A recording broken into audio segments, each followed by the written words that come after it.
vamos a recorrer otra parte del camino que nos conduce a la Atlántida, ya sea para encontrar que fue un mito o una realidad. La leyenda dice que fue una civilización que supo vivir tanto en la tierra como en el paraíso.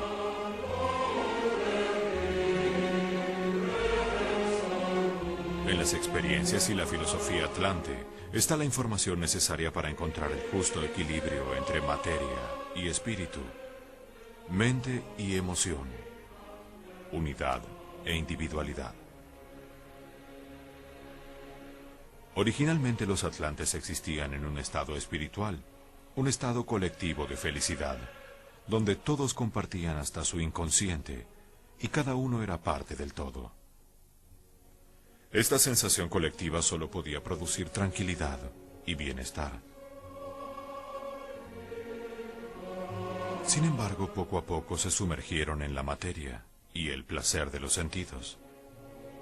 Comenzaron a atesorar sus experiencias de manera individual, hasta fragmentarse tanto que encontraron su propia destrucción. El hombre actual, en su búsqueda de la felicidad, recorre el camino inverso. Desde la individualidad y el materialismo, busca un camino hacia la espiritualidad y la unidad armónica con el universo. La conexión atlante une el pasado, el presente y el futuro.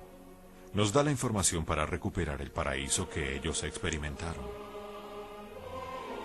En esta búsqueda veremos otras historias que señalan con certeza la existencia de una civilización anterior que podemos llamar la Atlántida.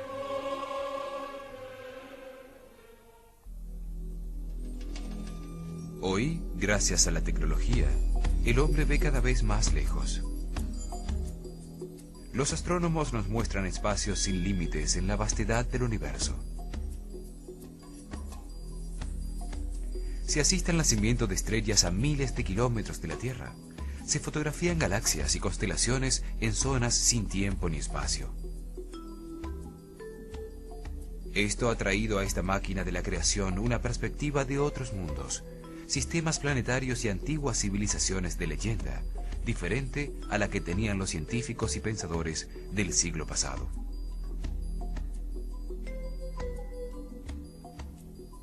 Hoy se pueden buscar en el pasado, donde no existen doctrinas concebidas por el hombre, respuestas a los tiempos que vivimos. Hay que permitir que la intuición tome el control.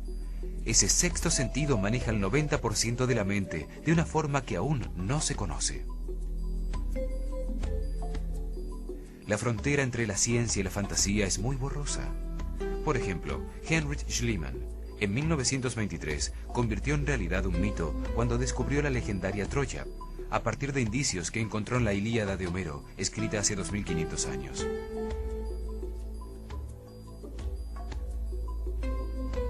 Aún después, con el mismo libro, encontró la Puerta de los Leones y la famosa máscara del rey Menelao en otra ciudad de leyenda, Micenas, demostrando que la fantasía siempre tiene bases reales.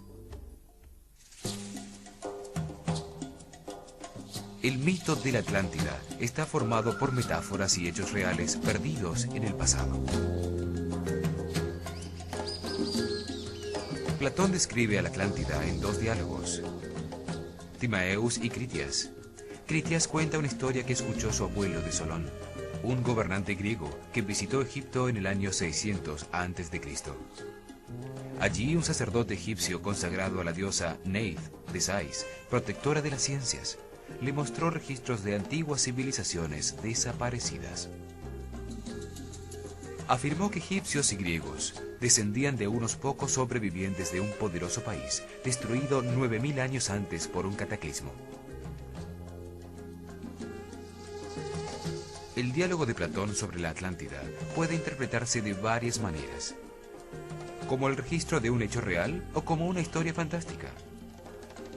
Si la historia fuera inventada, podría ser una alegoría de su propio tiempo, una parábola moral o un cuento mítico. A principios del siglo XX, cuando se descubrieron las placas tectónicas y la existencia en la mitad del océano Atlántico de montañas sumergidas con más de 4000 metros de altura, Se afirmó que era una evidencia real de la existencia del continente perdido. Se descubrió que toda esa zona había tenido una permanente actividad volcánica submarina. Sin embargo, hasta el momento, solo se han encontrado algunas ruinas misteriosas en Bimini.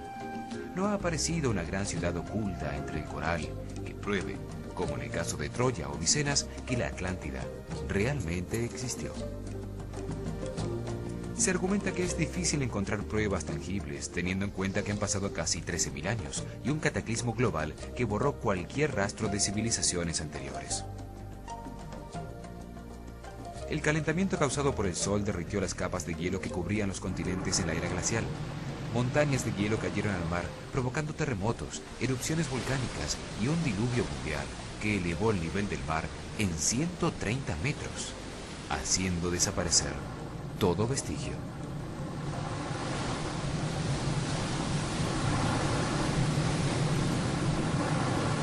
La falta de pruebas sobre la realidad de la Atlántida conduce a que muchos afirmen que Platón solo escribió una historia fantástica sobre las realidades políticas de su tiempo. Un retrato idealizado de la organización y el funcionamiento de una sociedad perfecta. Recurrir a una alegoría era un camino más seguro para pronunciarse en contra de su sociedad. Una manera oculta de mostrar sus debilidades, en un momento en que era muy peligroso criticar.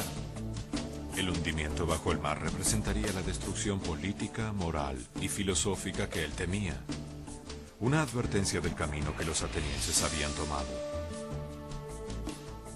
Otra manera de entender la leyenda de Platón es como una ficción filosófica o una parábola que busca señalar verdades importantes sobre la naturaleza humana.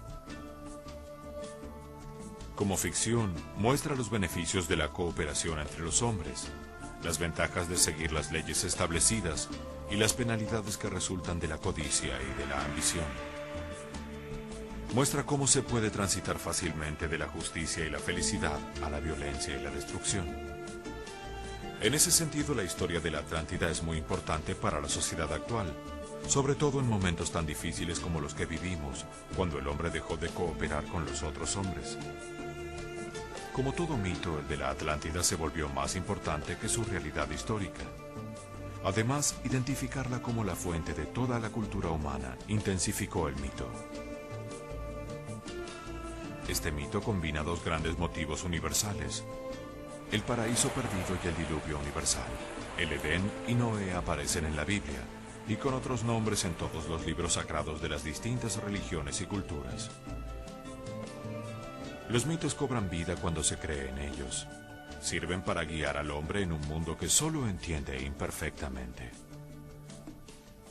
En el mito atlante, la figura central es la humanidad, encarnada en un sitio ideal, perfectamente gobernada y con fructíferas riquezas.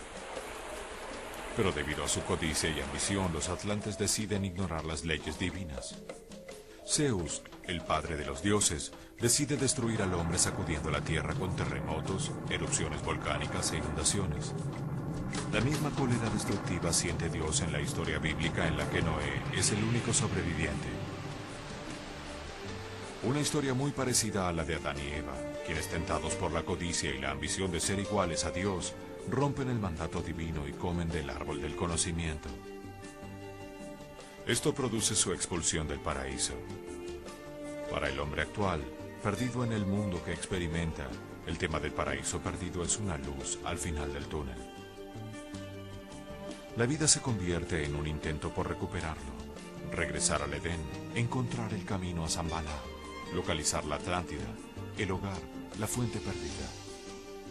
El hundimiento de la Atlántida también puede pensarse como un estado psicológico en el que el hombre, asediado por los terremotos de la pasión y las aguas que lo sumergen en la inconsciencia, pierde o retrasa su propósito evolutivo,